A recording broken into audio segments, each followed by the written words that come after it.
भारत और champions trophy, action, drama और momentum की मार-धाड़। भाई, भारतीय टीम का चैंपियंस ट्रॉफी का सफ़र किसी बॉलीवुड फिल्म से कम नहीं रहा। कभी ऐसा लगा जैसे सलमान खान की एक्शन फिल्म चल रही हो, कभी शाहरुख खान का जज्बाती ड्रामा और कभी अक्षय कुमार की कॉमेडी। भाई, ये कहानी ऐसी है जैसे कभी कोई बच्चा स्कूल में सबसे होनहार हो तो कभी पूरा साल फेल होकर अगले साल अच्छी तैयारी करके आऊँगा कहकर दिल को तसल्ली दे। कभी टीम रॉकेट की तरह ऊपर जाए और कभी ज़ोर से नीचे आ गिरे। कभी राहुल द्रविड़ और सचिन तेंदुलकर टीम को कंधों पर उठाकर जीत के दरवाजे तक ले जाएं, तो कभी किस्मत ऐसी दुश्मनी निकाले कि पूरी टीम घर वापसी की फ्लाइट में उदास बैठी हो। तो चलो, मैं आपको भारत की पिछली चैंपियंस ट्रॉफीज़ के बारे में कुछ अहम और मज़ेदार कहानियाँ बताता हूँ।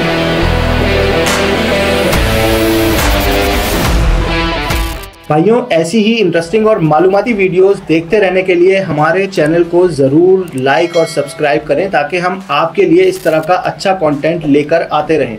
और कमेंट्स में हमें अपनी राय से ज़रूर आगाह करें, ताकि अगर हमें आप लोगों के लिए इसमें कुछ बेहतरी लानी हो तो हम इसको मज़ीद बेहतर बना सकें। तो चलते हैं अपने सफ़र की तरफ। 1998 पहली चैंपियंस ट्रॉफी, लेकिन किस्मत ज़रा कमज़ोर। ये वो ज़माना था जब चैंपियंस ट्रॉफी को आईसीसी नॉकआउट ट्रॉफी कहा जाता था, क्योंकि अगर एक मैच हारे तो बस खेल ख़त्म, घर जाओ। भारतीय टीम ने जोश में आकर ऑस्ट्रेलिया के खिलाफ मैच जीत लिया, और वो भी सचिन तेंदुलकर की ऑल राउंड परफॉर्मेंस की बदौलत। ना सिर्फ बैटिंग में मारा सचिन ने, बल्कि बॉलिंग में भी कमाल कर दिया। फैंस को लगा कि भाई ये ट्रॉफी तो अब अपनी ही है। लेकिन सेमीफाइनल में किस्मत ने ऐसा धोखा दिया कि सचिन भाई भी कुछ ना कर सके।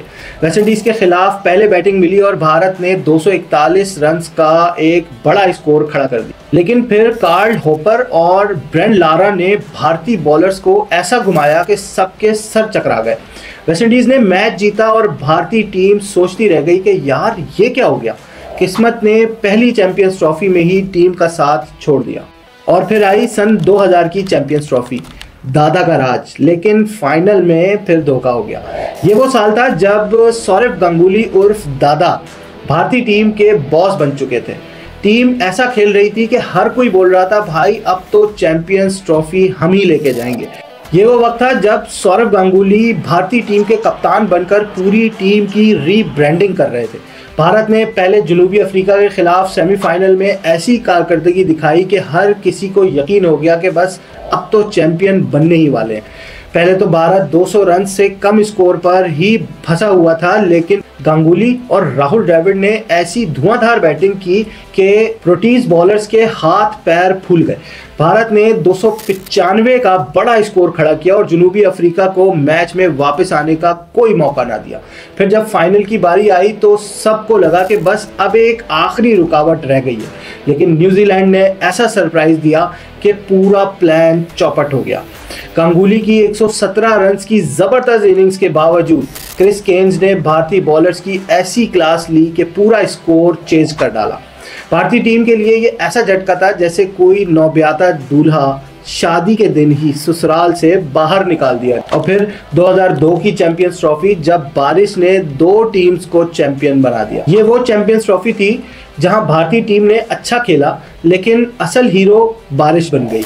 फाइनल में श्रीलंका के खिलाफ सब तैयारियां मुकम्मल थी कि अचानक बारिश आ गई। मज़े की बात यह थी कि यह फाइनल 2 दफ़ा करवाने की कोशिश की गई और पहले मैच में भारतीय बॉलर्स ने अच्छा परफॉर्म किया। श्रीलंका ने सिर्फ 244 रन बनाए और भारत अच्छी बैटिंग कर रहा था कि बारिश ने सारा खेल बिगाड़ दिया। मैच रोक दिया गया। अगले दिन नया फाइनल हुआ और किस्मत देखो फिर से बारिश आ गई।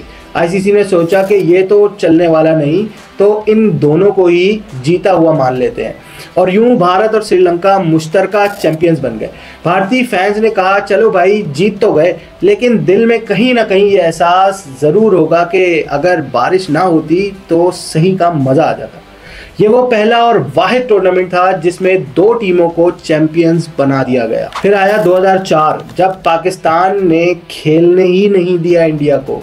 ये चैंपियंस ट्रॉफी इंडिया के लिए एक डरावना ख्वाब की तरह साबित हुई। पहले पाकिस्तान के खिलाफ मैच आया और भारतीय टीम ने पूरी तैयारी की हुई थी कि इस बार नहीं छोड़ेंगे। पहले बैटिंग करते हुए 200 रन का हदफ दिया और उन्हें लगा कि जैसे शायद जीत सकते हैं, लेकिन जैसे ही पाकिस्तान की बैटिंग शुरू हुई, मोहम्मद यूसुफ और शोएब मलिक ने ऐसा बैटिंग शो लगाया और ऐसी दुर्गंध लगाई कि भारतीय बॉलर्स हाथ जोड़कर दुआ मांगने लगे। भारतीय फैंस का हाल ये था कि यार ये तो हमें खेलने ही नहीं दे रहे। इस हार के बाद ऑस्ट्रेलिया के खिलाफ मैच आया और वहाँ भी वही कहानी दोहराई गई। इस बार मैथ्यू हेडन और रिकी पॉन्टिंग ने भारतीय बॉलर्स की ऐसी फेंटी लगाई कि सबकी बॉलिंग लाइनअप ही खराब हो गई। नतीजा ये निकला कि भारतीय टीम ग्रुप स्टेजेस में ही बाहर हो गई और फैंस ने कहा ये तुमसे ना हो पाएगा। लेकिन क्या आपसे हमारा चैनल लाइक और सब्सक्राइब हो पाएगा? क्योंकि अगर आपने हमारा चैनल लाइक और सब्सक्राइब किया तो इस तरह की इंटरेस्टिंग और मालूमाती वीडियोस आपको वक्तन फ़वक्तन मिलती रहेंगी, क्योंकि आपकी अप्रिसिएशन और सब्सक्रिप्शन से हमें इंकरेजमेंट मिलती है कि हम इस तरह की वीडियोस आप तक मज़ीद लाते रहें। आगे बढ़ते हैं और 2006 का इवेंट आया और हिंदुस्तान की फिर से ग्रुप स्टेज में ही वापसी हो गई। ये चैंपियंस ट्रॉफी भारतीय टीम के लिए वो लम्हा था जब टीम कागज़ों में बहुत मजबूत लग रही थी, लेकिन ग्राउंड में जाकर ऐसा खेल पेश किया जैसे इम्तिहान में बगैर तैयारी के बैठने वाला स्टूडेंट हो। पहला मैच वेस्ट इंडीज़ के खिलाफ आया और वहाँ ऐसा लगा जैसे भारतीय बैट्समैन नींद में खेलने आए हो। वैसे वेस्ट इंडीज़ ने मैच बड़ी आसानी से जीत लिया और इंडियन टीम शायद दबाव में आ गई। अगला मुकाबला ऑस्ट्रेलिया से हुआ और वहाँ भी वही हाल रहा। भारत पूरे टूर्नामेंट में जैसे मूड ऑफ करके आया हो लग रहा था। नतीजा निकला कि टीम ग्रुप स्टेज से ही बाहर हो गई और फैंस के दिल में एक ही सवाल था, हमें बुलाया क्यों था। इसके बाद 2009 की चैंपियंस ट्रॉफी, जब कोहली दौर की शुरुआत और कलकत्ता की दूरबीन वाला वाकया हुआ। ये वो चैंपियंस ट्रॉफी थी जहां विराट कोहली अभी बच्चा था और टीम सीनियर्स के दम पर चल रही थी। भारत का पहला ही मैच पाकिस्तान से हुआ और इस मैच में पाकिस्तान ने भारत को ऐसा सबक सिखाया कि इंडियन टीम आज तक याद करती होगी। पहले बैटिंग करते हुए शोएब मलिक ने ऐसा धुआंधार 128 रन का इंजन स्टार्ट किया कि भारतीय बॉलर्स बस है भगवान बचा ले ही पुकारते रहे। साथ मोहम्मद यूसुफ ने 87 रन का ठंडा ठार साथ दिया और पाकिस्तान ने 302 रन जड़ दिए। भारत की बारी आई तो आमिर और उमर गुल ने ऐसा कहर बरसाया कि तेंदुलकर को भी जल्दी घर भेज दिया और भारतीय बल्लेबाज ऐसे आउट हो रहे थे जैसे स्कूल के बच्चे छुट्टी के वक्त गेट से निकलते हैं। राहुल द्रविड़ ने 76 रन बनाकर कुछ इज्जत बचाने की कोशिश की, मगर उमर गुल और सईद अजमल ने बाकी ख्वाब भी तोड़ दिए और पूरी टीम 248 पर लपेट दी गई। इस टूर्नामेंट में एक और मजेदार वाकया युवराज सिंह की दूरबीन का भी हुआ कुछ यूं के ड्रेसिंग रूम में बैठे यूवी भाई ने कलकत्ता से जोहान्सबर्ग में मैच देखने के लिए दूरबीन निकाल ली। इस सीन को देखकर भारतीय फैन बोले, यार जब बैटिंग ही नहीं हो रही तो दूरबीन से देखने का क्या फायदा। टीम ग्रुप स्टेजेस से ही बाहर हो गई और फैंस कह रहे थे कि ये चैंपियंस ट्रॉफी हमारे लिए बनी ही नहीं थी। फिर आया 2013 जब धोनी भाई ने चमत्कार कर दिया। ये चैंपियंस ट्रॉफी वो लम्हा था जब महेंद्र सिंह धोनी ने दुनिया को सिखाया कि असल कप्तानी क्या होती है। इस टूर्नामेंट में भारत ने कहा अब बस, हर बार हारने का नहीं। धोनी की कप्तानी में टीम ने हर मैच ऐसे जीता जैसे किसी को बुकराती जवाब देना हो। फाइनल में इंग्लैंड को 20 ओवर्स के मैच में शिकस्त दी और बारिश के बावजूद चैंपियन बन गए। धोनी ने कहा प्लान के मुताबिक सब कुछ किया, मोमेंटम हमारे साथ था। पूरी टीम ऐसी लगी जैसे एवेंजर्स का एंड गेम खेल रही हो।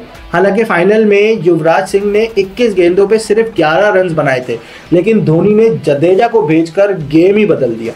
नतीजा ये निकला कि 20 ओवर्स का मैच होने के बावजूद इंग्लैंड को पिछाड़कर चैंपियंस बन गए। और फिर 2017 जब पाकिस्तानी टीम ने पूरा हिसाब बराबर कर दिया।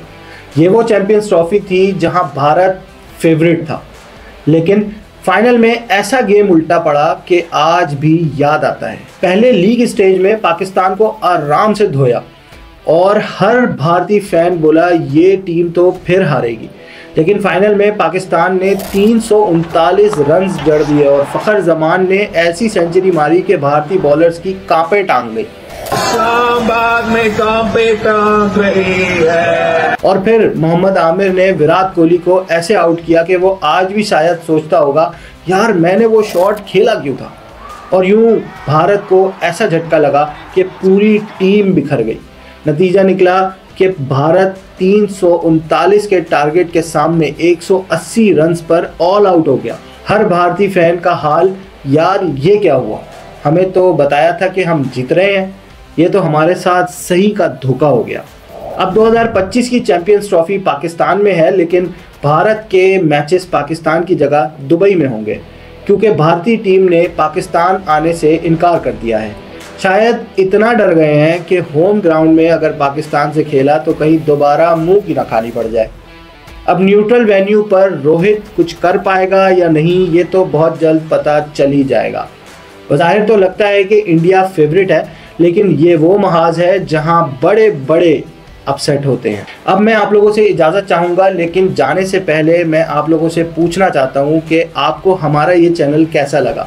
अगर हमारा कंटेंट और वीडियो आपको अच्छी लगी तो हमें लाइक सब्सक्राइब ज़रूर करें और हमारी वीडियोस को दूसरों तक शेयर करें, ताकि हम इस तरह की वीडियोस बनाने की कोशिश जारी रख सकें और आप लोगों तक पहुँचा सकें।